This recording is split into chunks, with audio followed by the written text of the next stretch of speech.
Good afternoon, Mill High School. Happy Sunday. I hope you've had a great weekend. It is crazy to say this, but we're down to the last two editions of Bulldog eNews before we put a bow on the 2020-2021 school year and put it in the rearview mirror. But we have a lot to celebrate, a lot to accomplish, and a lot to get done over the next 9 instructional days. So let me dive in.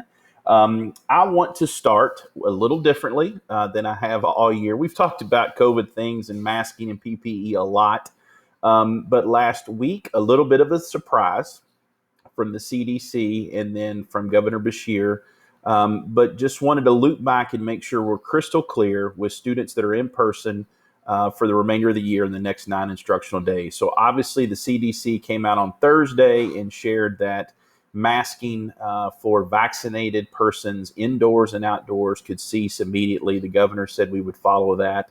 But if you paid attention, he did follow up the next day and basically gave a few exceptions, and schools are one of those exceptions. So right now in schools, masking is still required for both students and staff.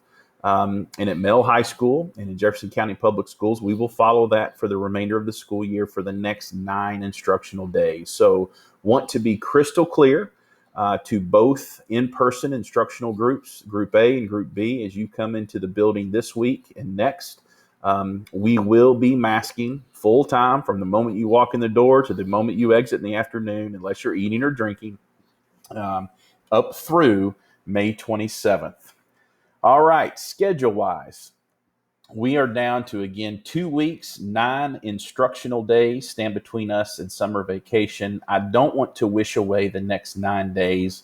My favorite time of the year is the end of the year that's full of celebration. It is full of things that lead up to graduation, which is the most important culminating thing that we do in school. So parents and students, want to remind you this is the final 5-day week of the school year. So virtual learning option students, you will have your Wednesday marathon this week where you will see all 8 of your teachers. You will see, I'll come back to that, but then A group and B group are in the building on their normal days this week. So A group on Monday and Tuesday, B group on Thursday, Friday, And a reminder again, next week, we do not have school on Friday, so that will shift the B group into the building on Wednesday, Thursday. So again, the in-person schedule for the week for Group A, in-person schedule for the week for Group B, and then our virtual learning students are back to week 1 of our 2-week cycle. You will see your purple and gold 1 teachers on Monday, Tuesday, your purple 2, gold 2 teachers on Thursday, Friday. And again, you will see all 8 teachers on Wednesday, and that's the last time we'll be doing that for this school year. I've continued to share AP exams, which began last week. I've heard great things about our AP students and their effort on exams. That continues. Parents, if you want to see more information, there's a link, a button right there that will take you to AP exam information. A link here has been shared for the Comprehensive School Survey that gives feedback not only to Louisville Mell High School, but Jefferson County Public Schools. There's a different listing of links here for various groups and individuals. We ask that you do that. It's going to be open until Thursday, the 27th, the last day of school. Yearbook, lots of questions about yearbook over the last few weeks. We think, knock on wood, fingers crossed, yearbooks will arrive at Mell this week.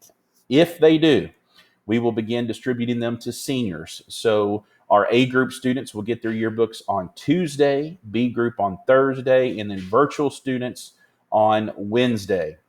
Virtual students, we will send out a specific time, probably before the end of the day tomorrow, as we have more clarity on whether or not yearbooks are actually in the building.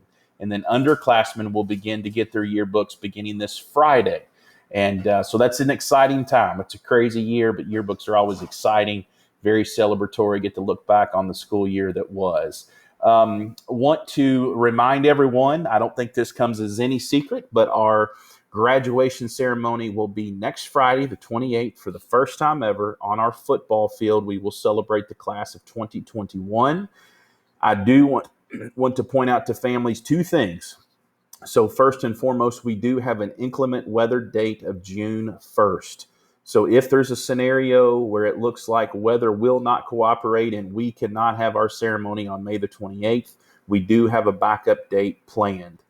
We also will be sending out ticket information to seniors by this Friday. So final ticket information is headed your way, exactly what you'll need to do and exactly how many tickets you will be getting. So stay tuned. Senior events, we've got some cool things picking up this week. So parents, check that out. This Saturday evening is our senior movie night at Male High School on the soccer field. Pretty excited about that. Also, this Wednesday, cap and gown picture. So every senior that would like to get a cap and gown picture taken, there is information here shared from Miss Edlin and a link to sign up. I think most of the spots are taken, and then an order form for the photographer. We also want to pass along Mr. Newman and our update crew put together a video for our senior superlatives. So happy to share that. Pretty cool. Very well done. Seniors, this is big. Your senior backpack defense deadline is this Friday. That's a hard deadline. That's a for real deadline. Not going to change, not going to be extended. Your backpack has to be defended by this Friday. Make sure you've taken care of that. Seniors, also want to remind you there are a couple of exit surveys that Mr. Johnston, Mr. Cook have asked me to pass along. Make sure that you've taken care of those. And this one is big. Seniors, it's time to start prepping for your final transcripts. And there are 2 tasks to complete for those. We also, in the spirit of graduation, but very different, the class of 2020, we've over the really the last few weeks, the last month, have tried to reach out to connect to the class of 2020. We are trying to put together a recognition ceremony for that group. That would be on Thursday, the 27th, the evening before graduation. It would also be on the football field. So if you know a senior from the class of 2020 last year, please pass this along. We have used eNews, Facebook, Twitter, Instagram, old school email, every way that we know how. We really don't want to leave the class of 2020 out if possible. Just a few other information pieces that I won't read to you or share with you. I'll let you review those on your own. Let me go back to our calendar and reiterate a couple of things. So as we enter the final 9 days, the 9 instructional days of the school year, again, masking requirement is in place all the way through the 27th. Students, we have much to accomplish over the next 9 days. Students are expected to be on time, in dress code. All rules apply as we finish out the school year strong and in a positive way. Parents, if you have any questions, don't hesitate to reach out. I look forward to a positive end to this school year that's been tough. It's been difficult, but we're about to get through it, which is the most important thing. So have a great week. Take care of yourselves and stay well.